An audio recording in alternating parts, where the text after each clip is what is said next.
Dans un entretien accordé au magazine Gala, Nikos Aliagas est revenu en détail sur ses origines grecques et notamment sur ses souvenirs d'enfance.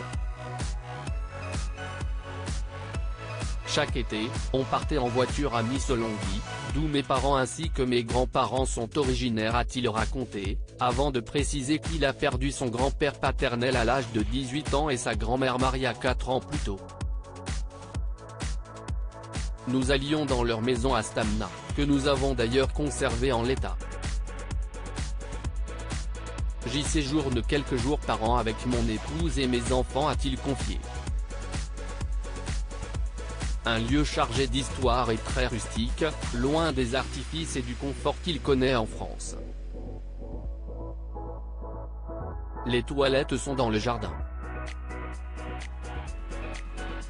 Au rez-de-chaussée, il y a une cuisine en pierre très sombre avec des trous dans le mur, comme des meurtrières, parce que cette maison date de la fin du XIIIe siècle, époque des combats contre les Turcs.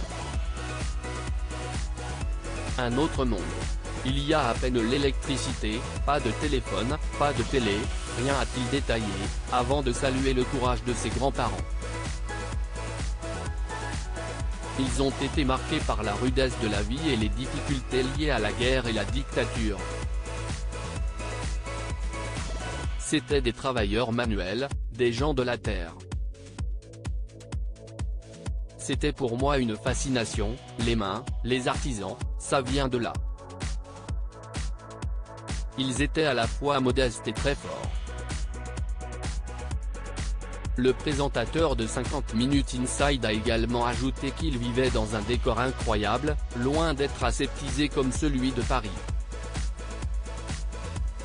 Une grand-mère courageuse pour lui, les valeurs qui lui ont été inculquées par ses grands-parents lorsqu'il était petit, cela n'a pas de prix.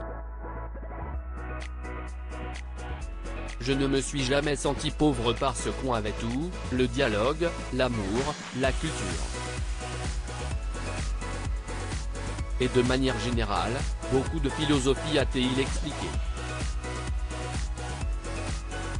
Il s'est également souvenu de quelques moments passés avec son grand-père.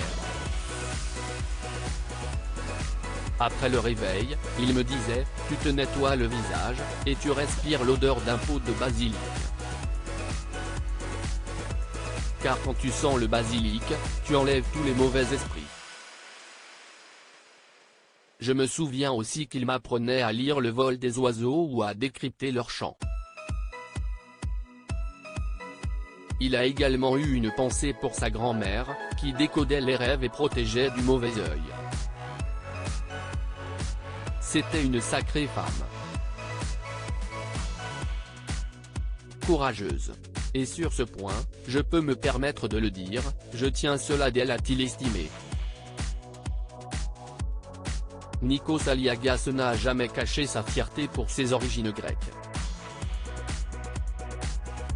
Désormais, on comprend mieux pourquoi.